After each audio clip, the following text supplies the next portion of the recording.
Nagpulong na ang MMDA at bus operators bilang paghahanda sa mga gagawing road reblocking sa Metro Manila sa Holy Week. Nakatakda na rin simulan mamayang gabi ang rehabilitasyon sa Dario Bridge sa bahagi ng EDSA. May ulat on the spot si Steve Dailisan. Steve. Rafi, simula na ng rehabilitasyon ng Dario Bridge mamayang alas 8 ng gabi kaya inaabisuhan na yung mga motorista na planuhin na yung kanilang magiging ruta para hindi sila gaanong maabala. Dito sa naman ng MMDA kanina kasama ang mga bus operator, inilatag na yung magiging senaryo para sa tinaguriang ultimate road reblocking na gagawin ngayong paparating na Semana Santa. Pakiusap ni MMDA Chairman Francis Tolentino sa mga operator na mag-extend na ng biyahe isang linggo bago yung mismong Semana Santa. Doon naman sa mga city buses, tanghali pa lang ng Miyerkules Santo, simula na po ng reblocking sa northbound direction. Sasabay din sa reblocking yung pipe repairs ng water utilities sa Guadalupe. Kaya gagawa ng isang lane sa southbound para makapag-counterflow. Hinihikayat din Rafi na dumaan yung mga pribadong motorista sa C5 at Ortigas para maiwas dun sa mabigat na traffic.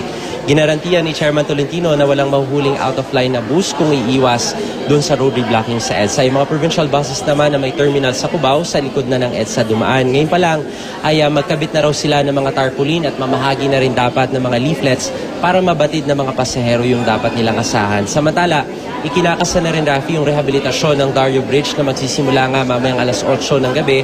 Apektado rito yung mga motoristang palabas ng norte at yung southbound na galing naman ng NLEX. 100 metro ang haba ng lane closure na sasapupin itong road repair o yung bridge repair.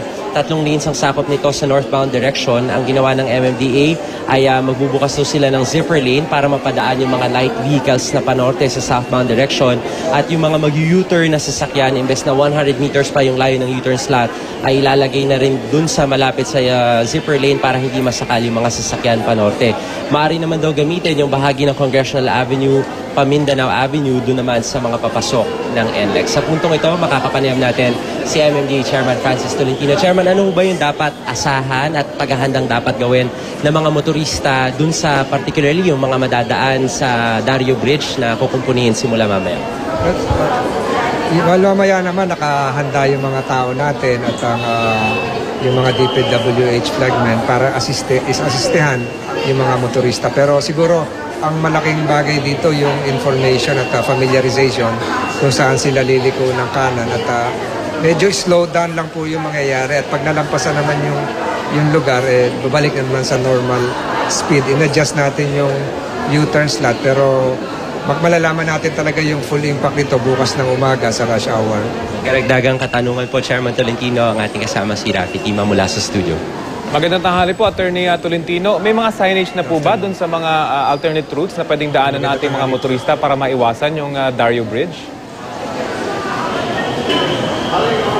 Meron pong, ito po cargo ng DPWH. Alam ko po, meron na, pero may mga reklamo na medyo maliit. So, kinol natin yung attention nila, nalakihan. I'm sure gagawin niya bago alas 8 mamaya. Opo.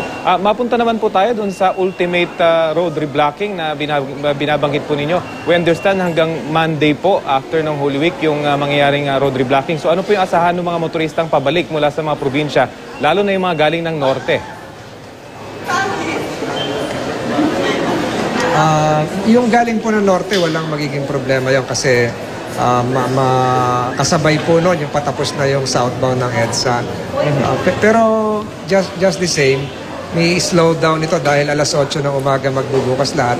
Pero ang sinasabi ko po, at ito naman po ay sinusuportahan ng DPWH, rather than have weekly reblockings, tapusin na ho natin sa isang baksakan. Nang sa ganon, for the rest of the year, wala na po tayong iniintindi o inaasahang reblocking sa DPWH sa EDSA. Pero may sapat naman pong curing time yung sementong gagamitin ng DPWH para itong one-time, big-time nga kanyo na road reblocking, hindi naman masira po kaagad. Opo, at napakahaba po yung 4 na araw at palagay ko itong temperatura natin ngayon naaayon po dahil sobrang init, nagta-33 plus tayo degrees. So, malaking bagay po yun. Okay, sige po. Maraming salamat po sa inyo, Chairman Tolentino. At maraming salamat din sa iyo, Steve Dailisan. Dito sa inyo.